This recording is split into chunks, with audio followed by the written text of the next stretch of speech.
You mentioned intrapreneur a second ago. It's one of my favourite words at the moment, intrapreneur up against entrepreneur. You're clearly an entrepreneurial individual and you had the drive to want to build something, right, on your own. Yeah. I've had that. I've been there, 16 years of building a recruitment business. I had that drive of wanting to do it on my own, right? I still kind of do my financial plan of life.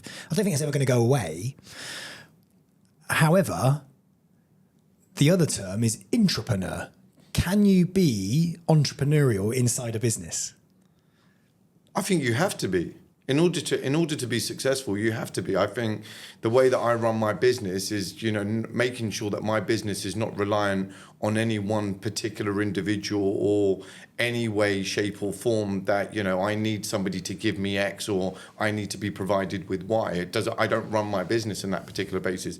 Is if I feel like my back's against the wall, it's me kind of in a meeting room, kind of buckling down and deciding, okay, well, how do we turn a corner on this particular kind of hurdle that we faced? And I think you naturally have to be that way inclined, and you will, of course, and if you are entrepreneurial, you're going to want to have the right guys around you and the right individuals, the right, team members around you that actually allow you to do your job successfully. That's the way that I'd kind of see it.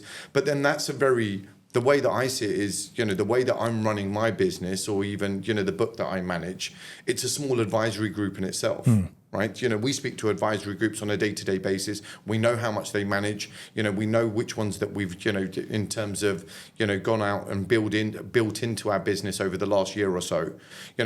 Trying to do that, as you'll know, that's a full-time business, trying to manage that book of clients.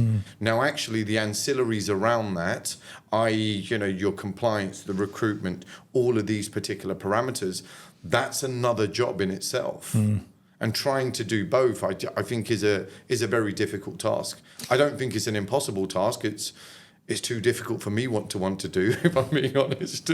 No, I get it. If you want to go far, what do they say? If you want to go fast, go alone.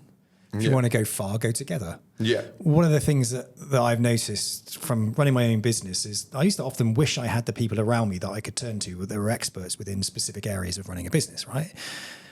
Finance was never one of my brilliances. I kind of handed that off to somebody else within my business. And I wish I, and I didn't, and he wasn't very good, to be honest with you. Yeah. So it's the blind leading the blind.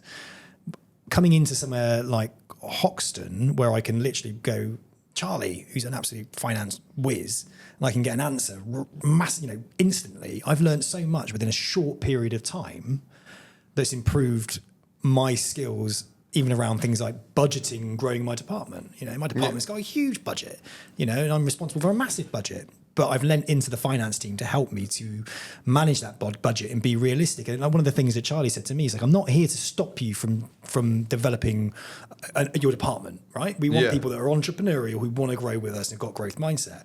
I'm here to make it happen within the restrictions of what we can and what we can't do.